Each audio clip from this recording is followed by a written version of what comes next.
Setiap pagi, dia berdiri di depan cermin.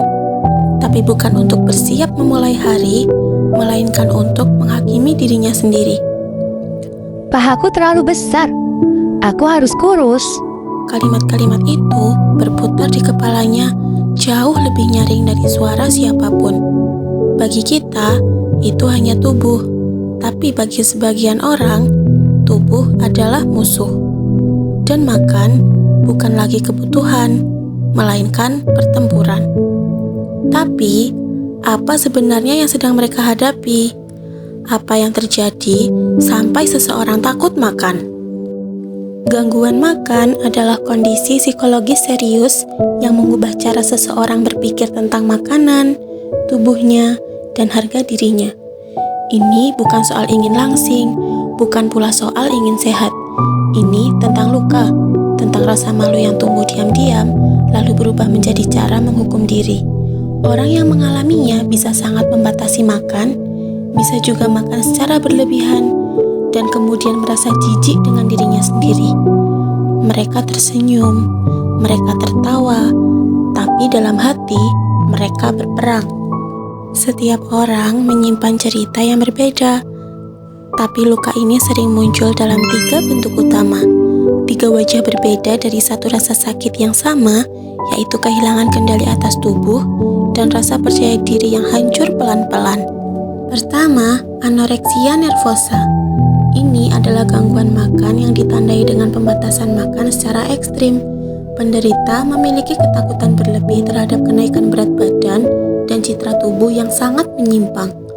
Bahkan ketika berat badan mereka sudah sangat rendah, mereka tetap merasa terlalu besar.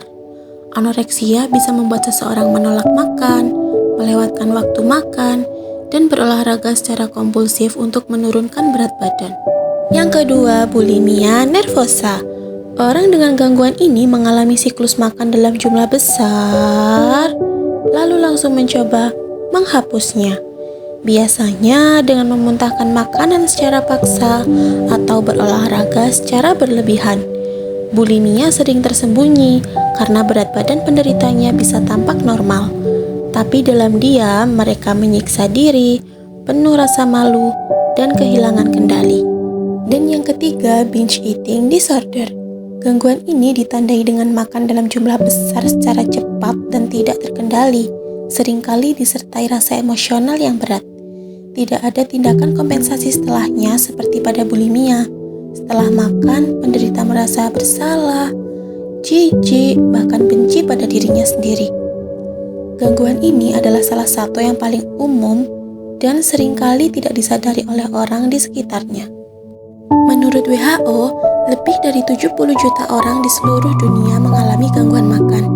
Di Indonesia, kasusnya makin meningkat dan banyak yang tidak terdiagnosis.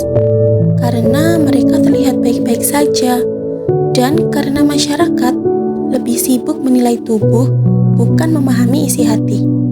Gangguan makan tidak selalu terlihat dari luar, tapi ada tanda-tanda yang muncul, seperti orang mulai menolak makan bersama, selalu menghitung kalori, berat badan naik turun drastis, dan sering ke kamar mandi setelah makan.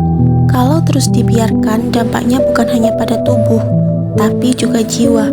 Rusaknya organ dalam, gangguan jantung, siklus haid yang hilang, bahkan kematian. Lalu kita tanya dari mana semua ini bermula? Jawabannya bisa macam-macam. Bisa dari komentar seperti, "Kamu gendutan ya?" Atau dari standar kecantikan yang ditanamkan sejak kecil, dari trauma, dari rasa ingin diterima tapi terus dibandingkan, dan dari dunia yang lebih sering mengukur berharga dari bentuk tubuh, bukan isi kepala. Namun ada kabar baik, gangguan makan bisa disembuhkan, bukan dengan kalimat seperti, "Kamu harus makan," tapi dengan dukungan yang tulus, dengan terapi, edukasi, dan ruang aman yang tidak menghakimi, dan juga dengan cinta yang bukan hanya datang dari orang lain, tapi juga dari diri sendiri. Kalau kamu sedang berjuang, tenang, kamu tidak sendirian. Dan kalau kamu melihat temanmu mulai berubah dari cara dia memandang makan dan dirinya sendiri, dengarkan dia. Karena semua orang berhak pulih, karena tubuh kita bukan musuh dan kita semua pantas untuk dicintai sebagaimana adanya.